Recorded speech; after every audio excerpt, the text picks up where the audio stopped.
Phone போட்டு பேசுகிறது, நம்ம பிரச்சனையை, நம்ம மன உளைச்சலை, நம்ம கஷ்டத்தை யாருக்கிட்டையாவது ஷேர் பண்ணால் தான் நமக்கு நிம்மதியாக இருக்குங்கிற ஒரு மனநிலையில் இருக்கிறீங்களா? ஃபோன் போட்டு பேசுகிற ஆளாக இருக்கிறீங்களா? இல்லைன்னா நேரில் கிடைக்கிற அந்த நேரத்தை அவங்களோட செலவு பண்ணுறீங்களா? அப்படி இருப்பீங்கன்னா அதிலிருந்தும் தேவன் உங்களை விடுவிப்பாராக.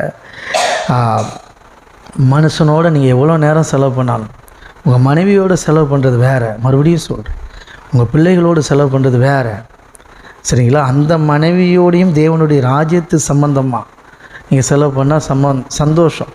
அந்த பிள்ளைகளையும், உதாரணத்தை நான் சொல்கிறேன், தப்பாக நினச்சிடாங்க.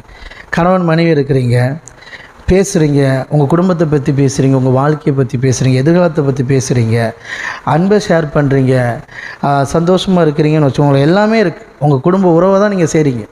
உங்கள் குடும்ப காரியத்தை பற்றி உங்கள் குடும்பம் தான் நீங்கள் நடத்துகிறீங்க, வாழ்க்கையை தான் நடத்துகிறீங்க. அது தேவனுடைய ராஜ்யத்துக்கு கீழே தான் இருக்குது. ஏன்னா அதுக்காகவும் தேவன் உங்களை சிருஷ்டித்திருக்கிறார் என்பதை மறந்து விடாதீர்கள். அதனால் வீட்டுக்காரோட நேரம் செலவு பண்ணக்கூடாது, மனைவியோட நேரம் செலவு பண்ணக்கூடாதுன்னு போய் எந்த நேரமும் ஆண்டவரே 1 மணி நேரமாவது உம்மிடம் அப்படின்றக்கூடாது. நான் சொல்கிறது புரிஞ்சுக்கிடணும். கணவனாரோட நேரம் செலவு பண்ணுறது அதெல்லாம் இருக்குது. குடும்ப உறவுகளோட நேரம் செலவு பண்ணுறது ஆண்டவரை பற்றி பேசுகிறது.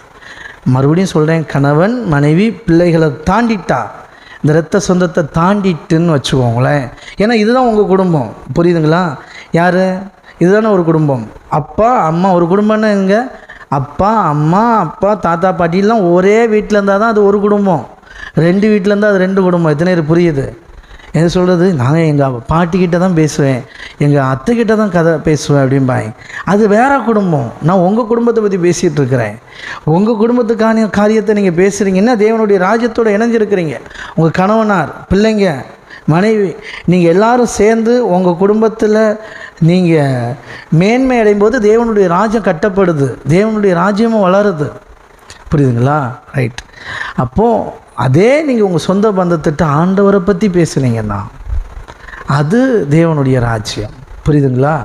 அதை விட்டுட்டு நீங்கள் நான் நலம் விசாரித்தேன், நான் அவங்க பாவம் கஷ்டப்படுறாங்க, ஆறுதல் விசாரித்தேன், ஆறுதல் நலமும் 5 நிமிஷம் 10 நிமிஷம் ஓகே, அரை மணி நேரம் 1 மணி நேரங்கும் போது தேவையில்லாத கதை வரும். பார்த்துருக்கீங்களா? தேவையில்லாமல் பாடு பேசுவோம். ஒரு மணி நேரம் பேசியிருப்பீங்க, முடிஞ்ச பிறகு என்ன பேசணுன்னே தெரியாது. புரியுதா? என்ன பேசணுன்னே தெரியாத அளவுக்கு 1 மணி நேரம் பேசியிருப்பீங்க. அது நோ யூஸ், வேஸ்ட். ஓகே. ஆனால் அதுவே 1 மணி நேரம் கணவனாரோட நீங்கள் என்ன பேசணுன்னு தெரியாமல் பேசினாலும் ஓகே, அது உறவு. 1 மணி நேரம் உங்கள் பிள்ளைகள்கிட்ட என்ன பேசிகிட்டு இருந்தானே தெரியலை, அது தேவையில்லைன்றேன். பேசினீங்கனாலே போதும், சந்தோஷம். ஓகே. கர்த்தர் நல்லவர். இதையும் தாண்டி தேவனோடு இருக்கிற அந்த நேரம் வேறன்றேன்.